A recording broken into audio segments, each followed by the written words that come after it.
আজকে আমরা যে বিষয়টা পড়ব সেটা হচ্ছে ক্রিয়ার কাল। একটা কাজ কখন ঘটছে সেটাই মূলত ক্রিয়ার কালে বোঝানো হয়ে থাকে। অর্থাৎ এই মুহূর্তে আমি ক্লাসটা নিচ্ছি, এটা হচ্ছে বর্তমান কাল। ধরুন আমি এই ক্লাসটা যদি গতকাল নিতাম তাহলে সেটা হতো অতীতকাল। বা ভাবলাম যে আমি গতকালও নেইনি কাজটা, মানে ক্লাসটা, বা আজকেও ক্লাসটা নিচ্ছি না, আমি আগামীকাল নেব, তাহলে সেটা হতো ভবিষ্যৎকাল। একদম সহজ করে যদি বলি সেটা হচ্ছে আমরা বই পড়ি। এই ক্রিয়াটা কি? এটা তো বর্তমানে সংঘটিত হচ্ছে, এই মুহূর্তে হচ্ছে, মানে এখন হচ্ছে, এই জন্য এটাকে আমরা বলছি বর্তমান কাল। কাল তুমি শহরে গিয়েছিলে, এটা তো এখন নয়, বা ভবিষ্যতে হবে তাও না, এটা গতকাল হয়েছিল। তাই এটা হচ্ছে অতীতকাল, যেহেতু ক্রিয়াটা মানে কাজটা অতীতে সম্পন্ন হয়েছে। আগামীকাল আমাদের স্কুল বন্ধ থাকবে, ভবিষ্যতে, এটা কিন্তু এখনো হয়নি। আগামীকাল ভবিষ্যতের কথা বলছি, হয়েই যায়নি অতীতে, এই মুহূর্তে হচ্ছে না, ভবিষ্যতে হবে। এই জন্য এটা হচ্ছে ভবিষ্যৎকাল। ক্রিয়া সংঘটনের যে সময়টা সেটাকে আমরা মূলত বলবো ক্রিয়ার কাল। তো ক্রিয়ামূল মানে ধাতুর সঙ্গে কাল ও পুরুষ জ্ঞাপক বিভক্তি যোগে মূলত ক্রিয়াপদ গঠিত হয়। এখানে কি হয়? ধাতুর সঙ্গে কাল এবং পুরুষ জ্ঞাপক বিভক্তি আমরা দেখতে পাই যোগ হয়, এবং এভাবেই কিন্তু এক একটা ক্রিয়াপদ গঠিত হয়। ধাতু চ্যাপ্টারে ধাতু নিয়ে আমরা অনেক বিস্তারিত বর্ণনা করেছি, তাই আমরা আশা করি বুঝি যে ধাতু কি। তো এখন এবারে আমরা একটু দেখব যে কাল ও পুরুষ জ্ঞাপক যেই পার্থক্যের কথা বললাম সেটা নিয়ে একটু কথা আগে বলে নিই। যে পুরুষ ভেদে ক্রিয়ার রূপের কিছু পার্থক্য দেখা যায়। উত্তম পুরুষ, মধ্যম পুরুষ, নাম পুরুষ এক একটার সাথে কিন্তু ক্রিয়ার এক একটা রূপ বসে থাকে। যেমন যখন বলছি আমি যাই, কিন্তু যখন বললাম তুমি, পুরুষ পরিবর্তন হলো, সাথে সাথে কিন্তু ক্রিয়ার রূপেরও পরিবর্তন হয়ে গেল তুমি যাও। এখন আমি যদি বলি তুমি যাই, এটা তো আসলে কোনো অর্থ প্রকাশ করে না। বা আমি যদি বলি যে আমি যাও, এটাও তো কোনো অর্থ প্রকাশ করে না। অর্থাৎ পুরুষ যখন পরিবর্তিত হয়ে যাচ্ছে, ক্রিয়ার যেই রূপ সেটাও একই সাথে পরিবর্তিত হয়ে যাবে। আপনি যান, কিন্তু যখন সেটা চলে যাচ্ছে আপনি থেকে সেতে, তখন সেটা কি হয়ে গেল? যায়। কিংবা যখন সেটা তিনি হয়ে গেল তখন সেটা হয়ে যাচ্ছে যান। অর্থাৎ যখন পুরুষের পরিবর্তন হচ্ছে, সেই পুরুষ ভেদে ক্রিয়ার রূপের পার্থক্যও কিন্তু আমরা দেখতে পাই। এবারে আমরা দেখব বচন ভেদে কি ক্রিয়ার রূপের কোনো পার্থক্য হয় কি হয় না। অর্থাৎ এক বচন, বহু বচন, যে কোনো একটা জায়গাতে হয়তো একজনকে বোঝানো হচ্ছে, কোনো একটা জায়গাতে একাধিক জনকে বোঝানো হচ্ছে, তো সেক্ষেত্রে কি ক্রিয়ার রূপের পার্থক্য হবে যেমনটা পুরুষে হয়েছিল? না, এক্ষেত্রে আসলে পার্থক্যটা হয় না। যেমন একদম বাস্তব উদাহরণ, আমরা বলি না যে আমি খেলতে যাই, তো আমরা খেলতে যাই, এটা কিন্তু বলা যায়, তাহলে ক্রিয়ার রূপের কোনো পার্থক্য কিন্তু হলো না এখানে। কিংবা বললাম যে তুমি মসজিদে যাও বা তোমরা মসজিদে যাও, এখানে কিন্তু যাও এক বচনেও যাও, বহু বচনেও কিন্তু যাও। একইভাবে আপনি যান, ঘুরে আসেন, আপনারা যান, একই রকম। সে যায় বা তারা যায়, তিনি যান বা তারা যান, মানে একই রকম। মোট কথা বচন মানে বচনের পরিবর্তনের সাথে সাথে ক্রিয়ার রূপের পরিবর্তনটা কিন্তু আমরা দেখতে পাচ্ছি না। এবারে আমরা আসব যে পুরুষের কথায়, যেহেতু পুরুষের কথা বলছিলাম, যে সাধারণ, সম্ভ্রমাত্মক, তুচ্ছার্থক ভেদে মধ্যম এবং নাম পুরুষের ক্রিয়ার রূপের কিছু পার্থক্য আমরা এখন দেখব। মধ্যম এবং নাম পুরুষের, যেমন উত্তম, উত্তম পুরুষে আমি যাই, এটার আসলে আলাদা করে সম্ভ্রমাত্মক তুচ্ছার্থক কোনো কিছু হবে না, তো এটার আসলে এটা নিয়ে বলার কিছু নেই।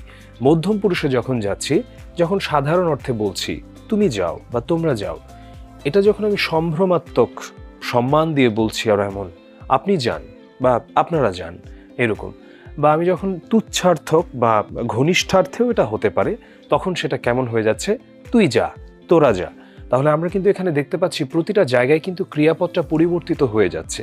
মধ্যম পুরুষ এবং নাম পুরুষের ক্ষেত্রে যখন আমি সাধারণ অর্থে বোঝাচ্ছি তখন একটা বসছে, যখন সম্ভ্রমাত্মকে বোঝাচ্ছি তখন একটা বসছে, এবং যখন তুচ্ছার্থক কিংবা ঘনিষ্ঠার্থকে যাচ্ছি তখন আবার একদম ভিন্ন আরেকটা ক্রিয়াপদ কিন্তু সেখানে আমরা দেখতে পাচ্ছি। তো এবারে আসা যাক নাম পুরুষের কিছু উদাহরণে। সাধারণ অর্থে সে যায় বা বহুবচন তারা যায়, সম্ভ্রমাত্মকে তিনি যান বা তারা যান, যখন তুচ্ছার্থক এটা যায় বা এগুলো যায়, এইরকম। তো আমরা দেখলাম যে এখানে সাধারণ, সম্ভ্রমাত্মক, তুচ্ছার্থক এই তিনটা ভেদে কিন্তু মধ্যম এবং নাম পুরুষের ক্রিয়ার রূপের মাঝে পার্থক্য পরিলক্ষিত হয়। এবারে আসা যাক ক্রিয়ার কাল কত প্রকার, যেটা নিয়ে বলছিলাম একটু আগেই। ক্রিয়ার কাল প্রধানত 3 প্রকার: বর্তমানকাল, অতীতকাল, ভবিষ্যৎকাল। তো এগুলোর মধ্যে আরও কিছু শ্রেণীবিভাগ রয়েছে। বর্তমানকালকে আমরা দেখতে পাই 3 ভাবে: সাধারণ বর্তমান, ঘটমান বর্তমান, পুরাঘটিত বর্তমান। অনেকে হয়তো বলছে নিত্যবৃত্ত নিয়ে, আমরা পড়তে পড়তে থাকি তখন আমাদের কাছে পরিষ্কার হয়ে যাবে সেটার কথা। যেটা মানে সাধারণভাবে ঘটে বর্তমানকালে, সেটাকে আমরা বলে থাকি সাধারণ বর্তমান। একদম সহজ কথায়, যেমন আমি ভাত খাই, বা ধরলাম আমার ছোট ভাই স্কুলে যায়, কিংবা আমার ছোট বোন বিশ্ববিদ্যালয়ে যায়, এ ধরনের। সে ভাত খায়, আমি বাড়ি যাই, এই ধরনের। যেটা হচ্ছে মোট কথা বর্তমানে এটা সাধারণভাবেই ঘটে, ইউজুয়ালি হচ্ছে, সেটাকে হচ্ছে আমরা বলছি সাধারণ বর্তমানকাল।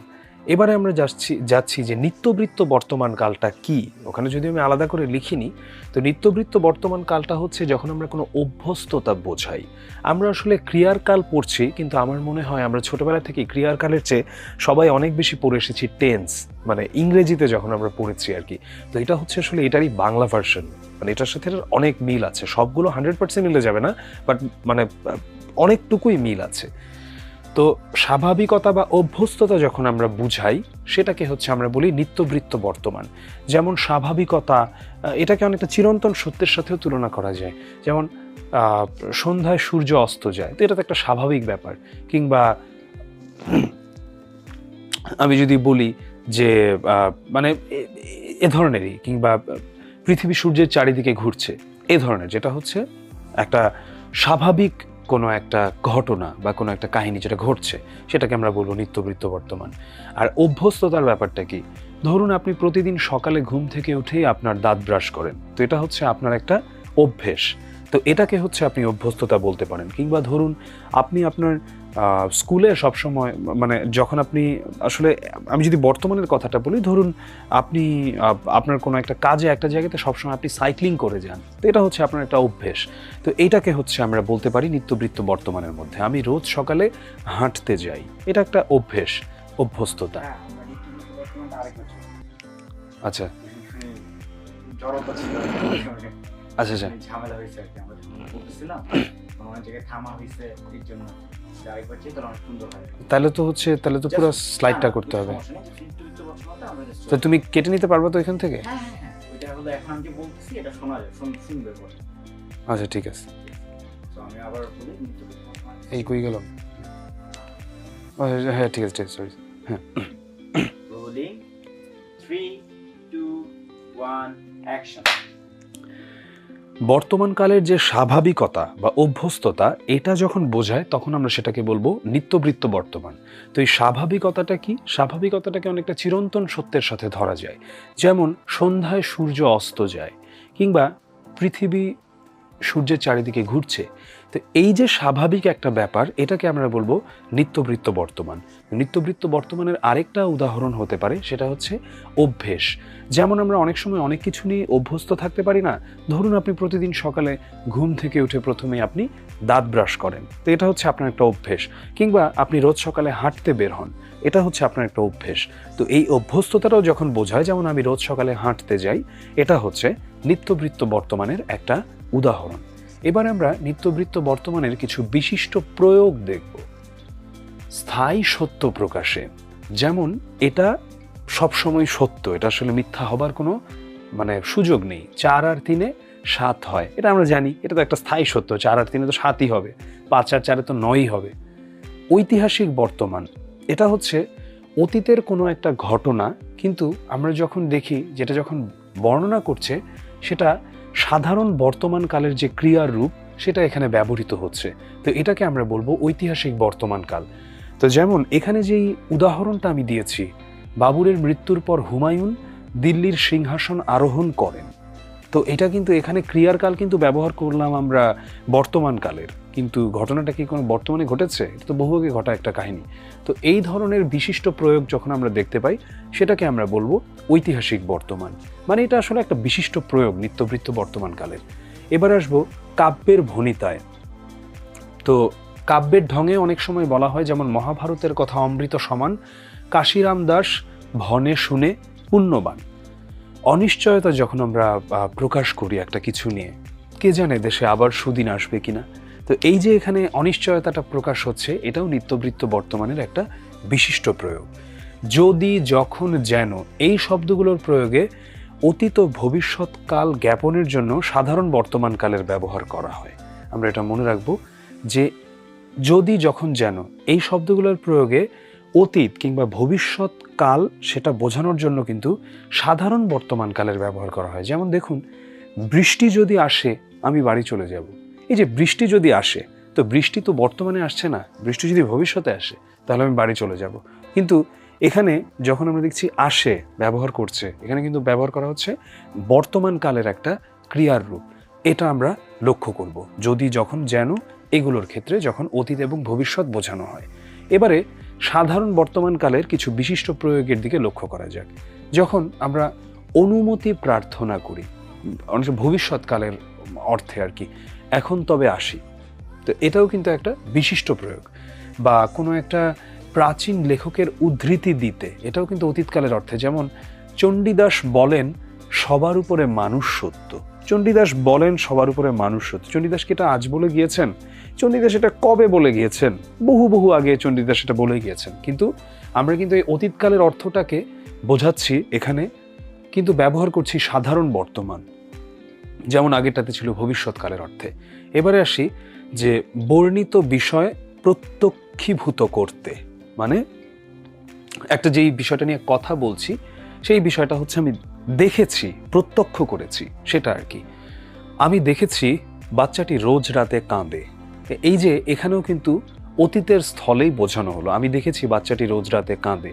এটা কিন্তু একটা মানে এখানে কিন্তু অতীত বোঝানো হচ্ছে এখানে, কিন্তু আমরা দেখলাম এখানে সাধারণ বর্তমানকালেরই একটা বিশিষ্ট প্রয়োগ রূপে এটা আমাদের সামনে আসলো। নাই, নি এই শব্দগুলো যখন অতীতকালের ক্রিয়ায় চলে আসে, যেমন তিনি গতকাল হাটে যাননি, তিনি গতকাল হাটে যাননি, তো এটাও হচ্ছে একটা বিশেষ একটা বিশিষ্ট একটা প্রয়োগ আমরা যেটা বলবো। মানে নাই বা নি এই শব্দগুলো দিয়ে যখন অতীতকালের একটা ক্রিয়ায় আমরা এটাকে ব্যবহার করে থাকি। এবারে আমরা ঘটমান বর্তমান কালের কথা দেখব, যেটা হচ্ছে প্রেজেন্ট কন্টিনিউয়াস টেন্স। তো ঘটমান বর্তমান কালটা আসলে এটার নামটা যখন শুনছি তখনই আমরা বুঝে যাচ্ছি বর্তমানকাল ঘটমান, যেটা ঘটছে এই মুহূর্তে সেটাই হচ্ছে ঘটমান। যেমন আপনি এই মুহূর্তে ক্লাসটা করছেন, এটা হচ্ছে একটা ঘটমান বর্তমান কাল। আপনি হয়তো ক্লাসটা করতে করতে এই মুহূর্তে নোট নিচ্ছেন, এটা হচ্ছে ঘটমান বর্তমান কাল। আমি ক্লাসটা করাচ্ছি, এটা হচ্ছে ঘটমান বর্তমান কাল। যে কাজটা এখনো শেষ হয়নি, চলছে, সেটাই বোঝানোর জন্য মূলত ঘটমান বর্তমান কালের ব্যবহার আমরা দেখে থাকি। হাসান বই পড়ছে, এখানে যেই উদাহরণটা আমি দিয়েছি।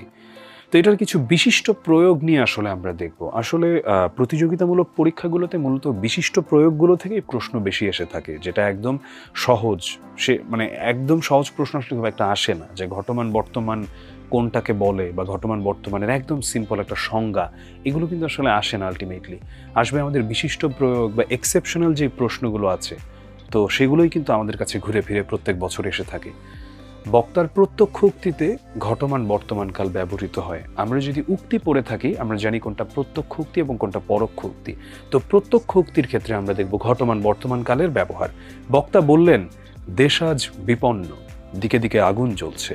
তো এই যে তিনি বললেন যে দেশ আজ বিপন্ন, দিকে দিকে আগুন জ্বলছে, এটা হচ্ছে তিনি যে বললেন দিকে দিকে আগুন জ্বলছে, মানে এটা কিন্তু তার একটা প্রত্যক্ষ উক্তি, প্রথম কথা হচ্ছে এটা। আর ঘটমান বর্তমান কালের রূপই কিন্তু আমরা এখানে দেখতে পাচ্ছি যে দিকে দিকে আগুন জ্বলছে। ভবিষ্যৎ সম্ভাবনা অর্থে চিন্তা করো না, কালই আসছি, এটাও কিন্তু একটা ভবিষ্যৎ সম্ভাবনা, মানে চিন্তা করতে নিষেধ করলাম, আসছি তো কাল, এই মুহূর্তে তো না। তো সেক্ষেত্রেও কিন্তু আমরা দেখতে পাচ্ছি এখানে ঘটমান বর্তমান কালের যে ক্রিয়ার রূপ সেগুলোর ব্যবহার কিন্তু আমরা দেখতে পাই এই বিশিষ্ট প্রয়োগগুলোতে। এবারে আসা যাক পুরা ঘটিত বর্তমানকাল। এটাকে অনেকটা প্রেজেন্ট পারফেক্ট টেন্সের সাথে তুলনা করা যেতে পারে। অর্থাৎ একটা কাজ হয়েছে কিন্তু এটার যে ফলাফলটা সেটা এখনো পুরোপুরি আমরা পাইনি। এটার একটা উদাহরণ হতে পারে এতক্ষণ আমি অঙ্ক করেছি, আমি পরীক্ষায় উত্তীর্ণ হয়েছি। এখন কাজটা হয়েছে কিন্তু এটার যে মানে সমগ্র ফলাফল সেটা কিন্তু এখনো এসে পৌঁছায়নি। তো এই ধরনের উদাহরণকে আমরা বলবো পুরাঘটিত বর্তমানকাল। এখন কোনটা এখানে পুরাঘটিত বর্তমানের উদাহরণ? লিনা গান গাইছে, আনিস 2 মাস ঢাকায় আছে, তিনি বইটা পড়লেন, তুমি গতকাল অফিসে যাওনি। এখানে আমার মনে হয় যে আমরা একটু মন দিয়ে দেখলে আমরা বুঝতে পারি যে এখানে পুরাঘটিত বর্তমানের উদাহরণ হচ্ছে আনিস 2 মাস ঢাকায় আছে। ঘটমান বর্তমান কোনটা? ঘটমান বর্তমান নিয়ে বলছিলাম যেটা এই মুহূর্তে হচ্ছে। তো এখানে আমরা যেগুলোই দেখছি একটাও মনে হচ্ছে না এই মুহূর্তে হচ্ছে। একটু মন দিয়ে যদি দেখি প্রত্যেকটা সেন্টেন্স, শুধু একটাই এখানে মনে হচ্ছে এই মুহূর্তে হচ্ছে, সেটা হচ্ছে ঘ, মামুন বল খেলছে, এই মুহূর্তে খেলছে। এই জন্য এটা হচ্ছে ঘটমান বর্তমানের উদাহরণ। চলে যাই এবারে অতীতকালে, যে অতীত বলতে কি, মানে অতীতকালটাতে আসলে আমাদের আরো কি কি প্রকারভেদ চলে আসছে। অতীতকালটা মূলত 4 প্রকার: সাধারণ অতীত, ঘটমান অতীত, নিত্যবৃত্ত অতীত, পুরাঘটিত অতীত। আমাদের প্রকারভেদগুলো একই রকমই থাকবে ঘুরে ফিরে, সেগুলো নিয়ে আসলে আমাদের চিন্তা নেই। আমাদের চিন্তা থাকবে বিশিষ্ট ব্যবহার নিয়ে বা বিশিষ্ট প্রয়োগ নিয়ে। তো সাধারণ অতীত কোনটা? যেটা হচ্ছে আমাদের বর্তমান কালের আগে স্বভাবতই যেই ক্রিয়াটা সম্পন্ন হয়েছে বা যেই কাজটা সম্পন্ন হয়েছে সেটাকে আমরা বলবো সাধারণ অতীতকাল। যেমন প্রদীপ নিভে গেল, কিংবা বললাম যে ধরুন আফতাব চলে গেল। তো এই ধরনের যেটা বর্তমানকালের পূর্বে এই ক্রিয়াটা সম্পন্ন হয়েছে, এটাকে আমরা বলি সাধারণ অতীত। সাধারণ অতীতের বিশিষ্ট কিছু ব্যবহার নিয়ে এবার আমরা কথা বলবো।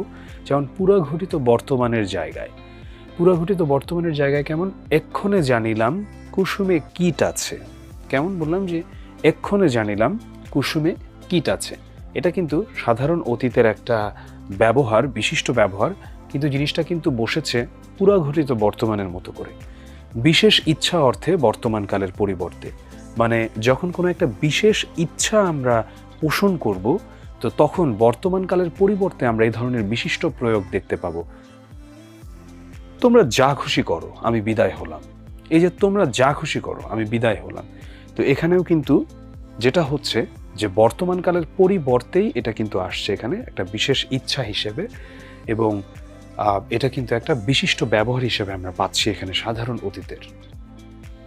এবারে আসা যাক নিত্যবৃত্ত অতীত কি। এটা নিত্যবৃত্ত বর্তমানের মতোই। নিত্যবৃত্ত বর্তমানে যেমন আমরা বলেছিলাম যে কোনো একটা অভ্যেস আপনার রয়েছে জীবনে, এটা হচ্ছে নিত্যবৃত্ত অতীতে বোঝাচ্ছে। নিত্যবৃত্ত অতীত বলতে আপনার পূর্বের জীবনের কোনো একটা অভ্যেস, মানে পূর্বের জীবন বলতে বোঝাচ্ছি আগে আপনার কোনো একটা অভ্যেস ছিল।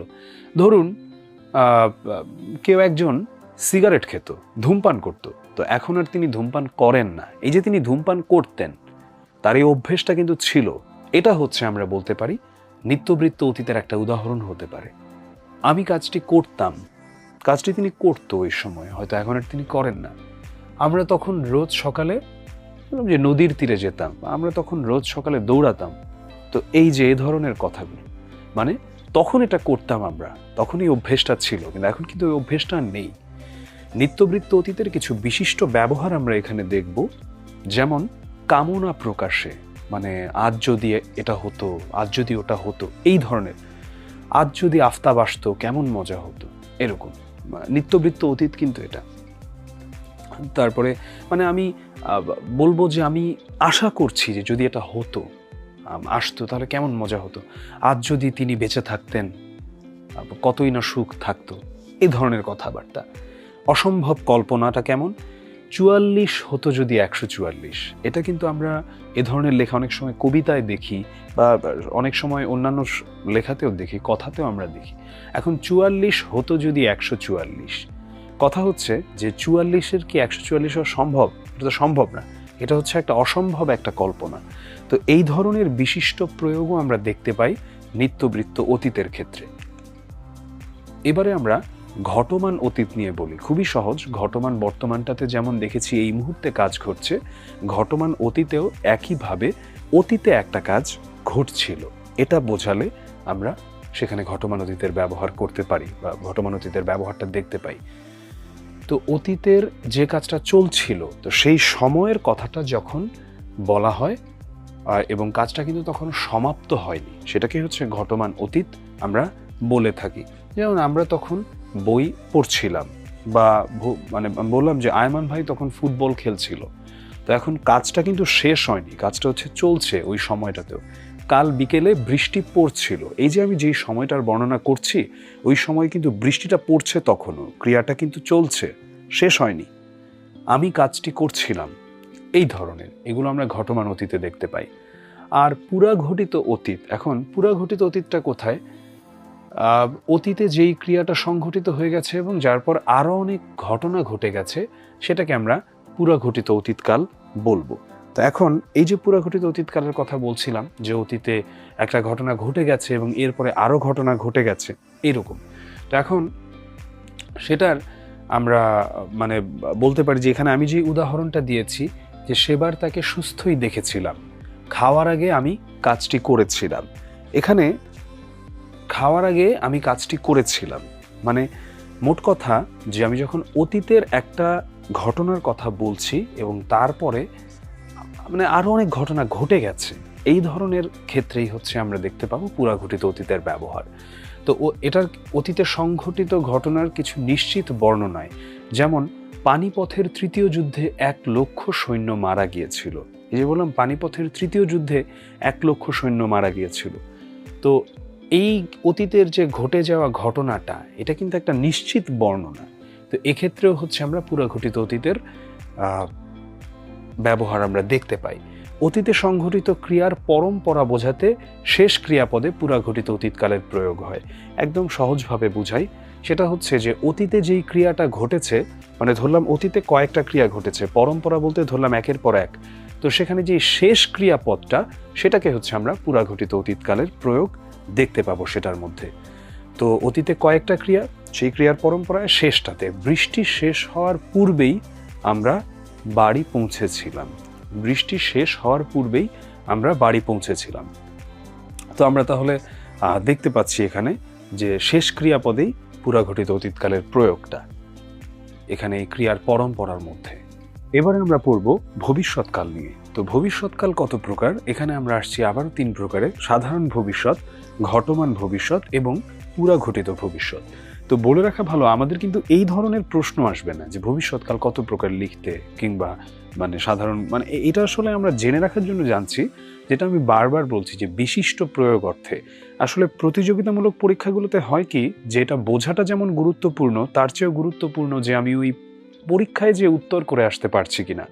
এটার উদাহরণের ক্ষেত্রে আমরা আরও দেখি বাংলায়, যখন আমি যদি বলি যে বচন থেকে, লিঙ্গ থেকে, বিপরীত শব্দ থেকে এমন এমন কিছু প্রশ্ন কিন্তু এসে থাকে, যেগুলো আমরা সচরাচর খুব একটা দেখতে পাই না। এটা বাংলা ইংরেজি দুইটার ক্ষেত্রেই। তাই এজন্যই আমি বারবার বলি যে বিশিষ্ট প্রয়োগ যেগুলো, এক্সেপশনাল যেগুলো, এগুলো থেকেই কিন্তু প্রশ্ন বেশি এসে থাকে। কিন্তু আমাদের বেসিকটা তো প্রথমে বুঝতে হবেই, না হলে আসলে বেসিক না বুঝলে বিশিষ্ট প্রয়োগ আমরা কিভাবে বুঝবো। তো সাধারণ ভবিষ্যৎ হচ্ছে যেই ক্রিয়াটা পরে সংঘটিত হবে, মানে একদম ইউজুয়াল, যেটা পরে আমাদের যেটা সিম্পল ফিউচার, শীঘ্রই বৃষ্টি আসবে, আমরা মাঠে খেলতে যাব, আমরা সিলেট ঘুরতে যাব, এই ধরনের। এটা হচ্ছে একদম সাধারণ ভবিষ্যৎ। তো সাধারণ ভবিষ্যতের বিশিষ্ট প্রয়োগ কিছু এবার আমরা দেখব। আক্ষেপ প্রকাশের ক্ষেত্রে সেখানে আমরা দেখতে পাই যেখানে অতীতের জায়গাতে ভবিষ্যৎকাল ব্যবহার করা হয়। কে জানতো আমার ভাগ্য এমন হবে? কে জানতো আমার ভাগ্য এমন হবে? তো এখানে যেটা করলাম, আমরা কিন্তু দেখতে পেলাম যে অতীতের জায়গাতে ভবিষ্যৎকাল ব্যবহার করা হচ্ছে।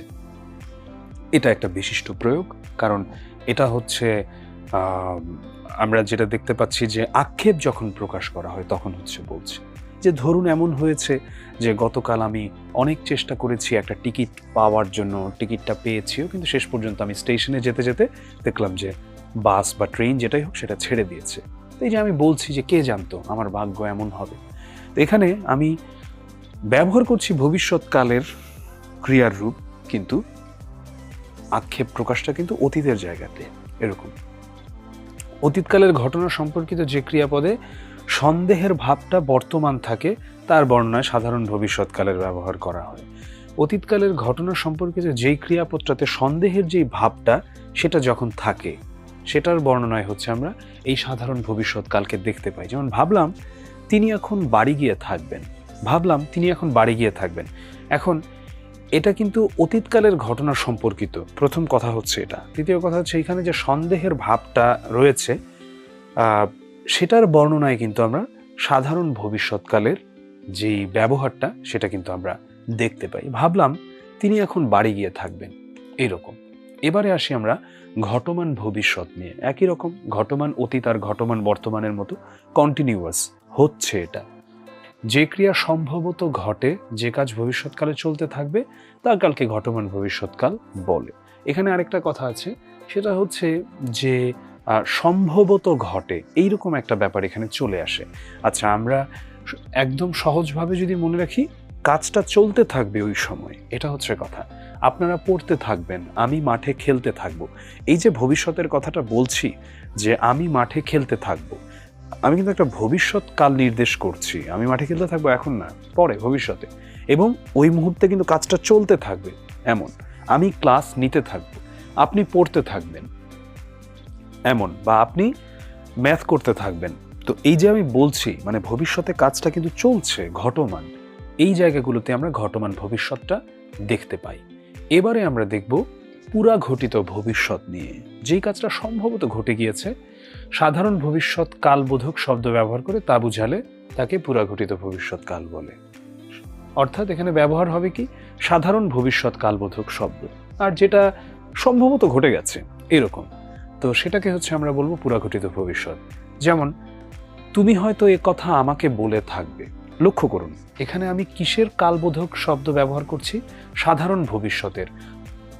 থাকবে, তুমি হয়তো এ কথা আমাকে বলে থাকবে, কিন্তু এটা কিন্তু সম্ভবত ঘটে গেছে। আমাদের তুমি হয়তো আমাকে এ কথা বলে থাকবে, সম্ভবত, কারণ তুমি তো এই কথা আমাকে বলনি এখন, এরকম। আবার এখানে ব্যবহার করছি সাধারণ ভবিষ্যৎ কালবোধক শব্দ। এইগুলোকে আমরা বলবো পুরা ঘটিত ভবিষ্যৎ। আমরা হয়তো যেয়ে থাকবো, আমরা যেয়ে থাকবো, এরকম। ভবিষ্যৎকালে কোনো ক্রিয়া সম্পন্ন করার জন্য যখন আমরা আদেশ, উপদেশ, অনুরোধ, প্রার্থনা, এগুলো আমরা যখন দেখতে পাই, তখন হচ্ছে সেটাকে আমরা বলি ক্রিয়ার ভবিষ্যৎ অনুজ্ঞা। যেমন, তুমি কাজটি করবে, এরকম যখন আদেশ দেয়া হচ্ছে বা উপদেশ দেয়া হচ্ছে বা অনুরোধ করা হচ্ছে, বেরকম, বা এ ধরনের আর কি, এ ধরনের উদাহরণে হচ্ছে আমরা বলবো ভবিষ্যৎ ক্রিয়ার ভবিষ্যৎ অনুজ্ঞাকে। যেমন, আপনি অনুগ্রহ করে কাজটি করবেন, যেটা বললাম, বা আপনি অনুগ্রহ করে একটা কিছু নিয়ে আসবেন বাজার থেকে। তো এই ধরনের যখন আদেশ, উপদেশ, অনুরোধ, প্রার্থনা, এগুলো যখন আসছে ভবিষ্যৎকালে, তখন সেটাকে আমরা বলছি ক্রিয়ার ভবিষ্যৎ অনুজ্ঞা। তো এবারে আমরা এখানে অনুশীলনে চলে যাই। তো ভবিষ্যৎ পড়তে পড়তে আবার একটু পেছনে চলে যাই, সেটা হচ্ছে অতীত। নিত্যবৃত্ত অতীতের উদাহরণ এখানকার কোনটা? আমি রোজ আসতাম, কাল বাবা ঢাকা যাবেন, বা তো প্রশ্নই আসছে না, এটা হচ্ছে ভবিষ্যৎ। আমি এই এলাম, না, এটাও হওয়ার কথা না, অতীত তো না। 10 বছর হলো তার বাবা মালয়েশিয়া থাকেন, এটাও হওয়ার কথা না। নিত্যবৃত্ত অতীত কোনটা ছিল? যেটা অতীতের কোনো একটা অভ্যেস। আমি রোজ আসতাম, এটা আমার অভ্যেস ছিল, যে আমি এখানে আসতাম, একটা অভ্যস্ততা ছিল অতীতে আমার, সেখান থেকেই। সাধারণ ভবিষ্যৎকালের উদাহরণ কোনটা এখানে? সাধারণ ভবিষ্যৎকালের উদাহরণ হচ্ছে, আসছে বুধবার বড় আপার বিয়ে হবে, আমি কাজটি করতাম। এটা তো হওয়ার প্রশ্নই আসে না, এটা আগের প্রশ্নের মতো হয়ে গেল। শীঘ্রই বৃষ্টি হবে, না, এটাও না। আসছে বুধবার বড় আপার বিয়ে হবে, তো এটা হচ্ছে আমাদের কি? এটা হচ্ছে আমাদের সাধারণ ভবিষ্যৎকালের একটা উদাহরণ। এই ছিল আমাদের ক্রিয়ার কাল নিয়ে আজকের মতো।